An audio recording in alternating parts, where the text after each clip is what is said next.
Bonjour Janine, comment ça va? Ça va très bien, merci d'être venu et merci de ta participation sur Hello Janine. C'est un plaisir, c'est un honneur et c'est un privilège. Merci de m'avoir. Très très bien. Avec plaisir. Alors je suis né à 18h40. C'est tard. Ouais. Je suis né le 22 avril 81, exactement. Et donc je suis né à Chelles, en Seine-et-Marne, c'est à côté de Paris.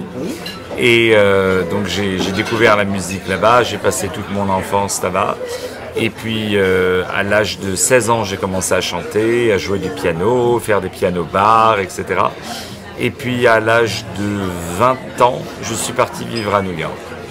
Voilà, et là-bas, j'ai découvert le théâtre, enfin là-bas, ici plutôt. J'ai découvert le théâtre, le fait de faire du théâtre et de chanter. Du coup, ça m'a amené vers les comédies musicales de Broadway. Et en fait, pour la première fois, juste là, au coin de la rue, je suis parti voir le Phantom of the Opera, le fantôme de l'opéra. Et j'ai aimé ce côté un peu opératique, tu vois. Et j'ai dit, bah ouais, ça faudrait que je regarde l'opéra, parce qu'on me disait déjà avant que j'avais une voix pour l'opéra. Alors moi je croyais que l'opéra, tu sais, c'était en allemand, que ça durait 12 heures, que tous les chanteurs faisaient 300 kilos. Enfin, j'avais cette image un peu caricaturée de l'opéra. Et un soir, je suis parti au Metropolitan Opera de New York, et c'était l'opéra Turandot qui se jouait, et l'un des plus beaux, tu vois. Et j'ai dit, c'est ça que je veux faire. Et donc voilà, et puis après, j'ai étudié à New York pendant 3 ans, puis après je suis parti à Saint-Pétersbourg en Russie, et voilà. Une enfance très heureuse et malheureuse en même temps, parce que j'étais pas très... On se moquait beaucoup de moi à l'école, j'étais un peu la tête de Turc, des professeurs, des autres élèves. Donc j'ai toujours eu cette envie un jour de briller en quelque sorte et de me battre, mais dans le bon sens du terme, hein, et de prouver, de réussir. Enfin, j'ai toujours eu ce sentiment. Donc pas très très bonne enfance, pas très bonne adolescence. Adolescence très conflictuelle avec ma famille, parce que je voulais faire de la musique. Donc c'était un peu tu as une formation musicale? Oui, j'ai démarré en tant que pianiste, j'ai toujours étudié, etc. Mais pour ma famille, la musique, c'était pas un métier. D'accord. Je viens d'une famille un peu d'ouvriers, où on réussit beaucoup plus si on est cuisinier, on a le même salaire que si on est chanteur, parce que chanteur c'est pas vraiment un métier, musicien c'est pas vraiment un métier, le sport c'est pas vraiment un métier. Donc il y a beaucoup de choses comme ça, donc j'ai dû vraiment me battre pour prouver. Et puis à un moment j'étais la famille j'en ai peut-être pas besoin, et ce qui m'intéresse c'est parce que c'est pas ma famille qui a payé mon loyer, c'est moi. Donc c'est à moi d'avancer, et j'ai eu raison, je pense. D'accord. Absolument. En fait, je suis tellement heureux à New York. Pourquoi? Parce que j'arrive à exercer toute ma palette de talents, d'activités. C'est que dans une même saison, je chante un opéra, je fais un Shakespeare, je joue toute l'année mon propre spectacle où je mélange le chant avec de la comédie, je fais le MC, le Master of Ceremony, le maître de cérémonie dans des événements, je chante dans des galas, je joue dans plusieurs films, dans des séries télé, pour des pubs. Donc j'ai vraiment cette chance de en fait exercer toute cette palette. Tandis qu'en France, c'est vrai que j'étais un petit peu plus soit des rôles, mais il y a beaucoup moins de rôles à Paris, donc il y a une compétition qui est un peu plus grande, et en France, on prend toujours un peu les mêmes, donc bon, si on n'est pas bien avec un tel ou un tel, c'est toujours un peu compliqué, et surtout, moi je me souviens quand mon agent à Paris, il appelait les directeurs de casting en leur disant, bah voilà, lui il sera bien pour ça. Ah mais David Serrero, il est chanteur. Oui, mais il peut jouer dans le film aussi. Oui, mais il est chanteur. Oui, mais il est acteur aussi. Ah mais peut-être qu'il peut jouer un rôle de chanteur. Donc c'était à chaque fois, tandis qu'ici, bon, ils s'en foutent un peu de ce que vous avez fait avant. Ce qui leur intéresse, c'est comment vous êtes une fois qu'on dit action. Voilà. Donc ici, ils vous donnent l'opportunité de faire. C'est beaucoup plus dur parce qu'il faut être bon. C'est pas par piston, c'est pas par recommandation. Ça, c'est pas vrai du tout. C'est ici vraiment, il faut être bon parce qu'il n'y a que ça qui paye. Parce qu'on vous dit action et on veut voir comment vous êtes. Aussi, à part le talent, qui est évident, merci. Il y a aussi le sens de comédie. Tu es très comique, tu es très drôle. Je t'ai vu en tant que maître de cérémonie. Merci beaucoup. Impressionné par la vitesse à laquelle tu peux agir et épater ton spectateur. Oui, c'est en fait, je pense. Ce que j'ai compris, et je l'ai compris il n'y a pas très longtemps, il y a peut-être 4 ans, 5 ans, que vraiment ce qui fait que les gens vous aiment, c'est pas seulement le talent, tout ça, mais c'est aussi votre personnalité. Donc il m'a fallu presque 15 ans de carrière pour comprendre que finalement, ce qui fait que les gens tombent amoureux de vous en quelque sorte et passent un bon moment, c'est votre personnalité.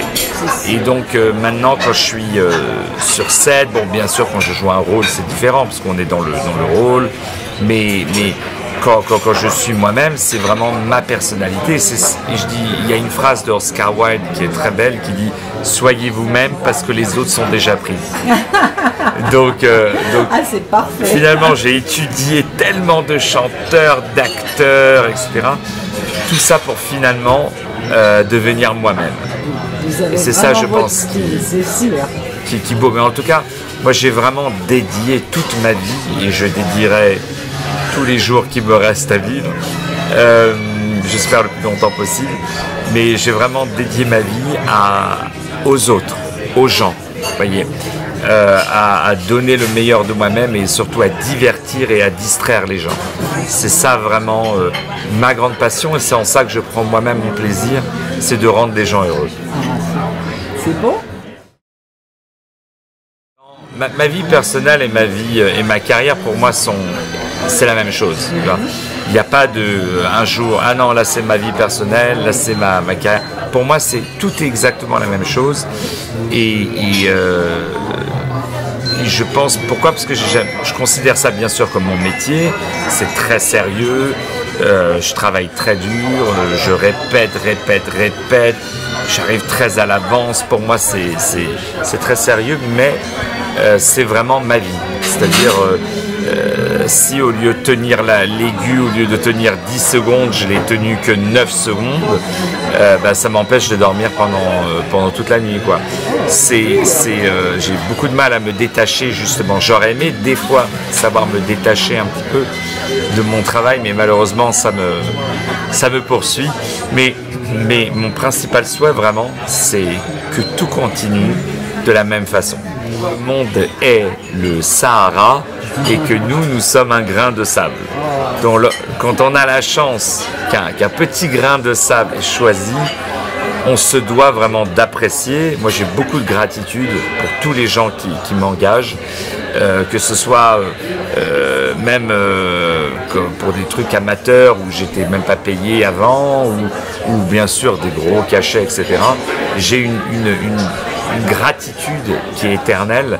Et ce dont je suis plus fier, c'est avec tous les gens avec qui j'ai travaillé, même il y a 20 ans, avec qui j'ai toujours vraiment une relation extraordinaire et avec qui vraiment même une relation personnelle, amicale, c'est ce dont je suis plus fier aujourd'hui. Non, c'est ça qui est beau, c'est vraiment aussi ce mélange de culture que j'ai grandi. Le fait d'être français, d'origine marocaine, vivant aux États-Unis, de confession juive, je pense que tout ça mélangé, lorsqu'après j'aborde l'opéra, je l'aborde différemment que si j'étais né en Italie et que j'avais grandi en écoutant de l'opéra tous les dimanches à l'église. Oui. Je pense que ça m'a... Le fait d'être comme ça et d'avoir des amis qui me disent t'es chanteur d'opéra toi, des gens qui me disaient ça au début, ah bon, toi je pense que voilà, c'est... Et en même temps, après, quand j'arrive sur scène et que dans mes concerts, par exemple, dans mes spectacles, où je commence avec un air d'opéra et après j'enchaîne avec 5 minutes de stand-up, je pense que voilà, ça bouscule un peu les gens. Et puis après, là, je vais jouer en avril Cyrano, et c'est vraiment un rôle qui se réalise parce que moi je me souviens quand j'étais en classe de 6e au collège et qu'on apprenait les vers de Cyrano. Je me souviens, on se moquait de mon nez parce que j'ai un grand nez. On disait que j'avais pas besoin de prothèse pour jouer Cyrano. Donc, et d'ailleurs, je jouerais Cyrano, et ça a été décidé et approuvé, sans la prothèse, sans le grand nez. Pourquoi ? Alors pourquoi ? Parce que pour moi, on est tous Cyrano. Parce que Cyrano, qu'est-ce que c'est ? Cyrano, il a un appendice du nez, il a un handicap physique. Oui. Mais pour combattre cet handicap, il a décidé d'être admirable en tout, d'être le meilleur au jeu d'épée, d'être le meilleur poète, de tout connaître, de tout savoir, d'avoir cette éloquence. Et moi je pense qu'on est tous des Cyrano, c'est qu'on a tous un nez, on a tous un menton, on a tous des cheveux on aurait aimé un peu plus comme ça, on est tous un peu plus gros, on aurait été un peu plus mince, on a tous des complexes. Mais on essaye d'être un peu meilleur en tout. Et surtout ce qui est très beau dans Cyrano, c'est qu'il rappelle aux hommes et aux femmes, bien sûr, la chance qu'on a, que Dieu nous a donnée à avoir le droit d'aimer quelqu'un, malgré ce qu'on est. Et ça, je pense que c'est surtout autour de ça qu'est la pièce. C'est moi aussi, j'ai le droit d'aimer. J'ai pas d'argent, je suis pauvre, je suis pas beau, mais j'ai quand même le droit d'aimer. Et ça, je pense, c'est le plus grand cadeau. Et c'est surtout autour de ça que je vais porter Cyrano. Et d'ailleurs, je vais être le premier Français à jouer Cyrano en anglais à New York. Il a été joué en français, je crois, du temps de Coquelin. Et où est-ce qu'on peut vous retrouver donc alors, en avril, je crois que la première, c'est le 12 avril. Oui. Avril 2018, à New York, Off-Broadway, ça va être joué au Center for Jewish History, qui est sur 16th Street et 5th Avenue, sur la 5e Avenue. Et je suis très très content. Et voilà, déjà... il y a déjà les premières dates qui sont déjà pleines, donc je suis vraiment très très très content. Et après en juin, je vais jouer Don Giovanni, le rôle titre de Don Giovanni. Oh, fabuleux! Ouais, donc je suis très très... J'avais déjà joué, mais dans une petite production, donc là vraiment c'est une très très belle production.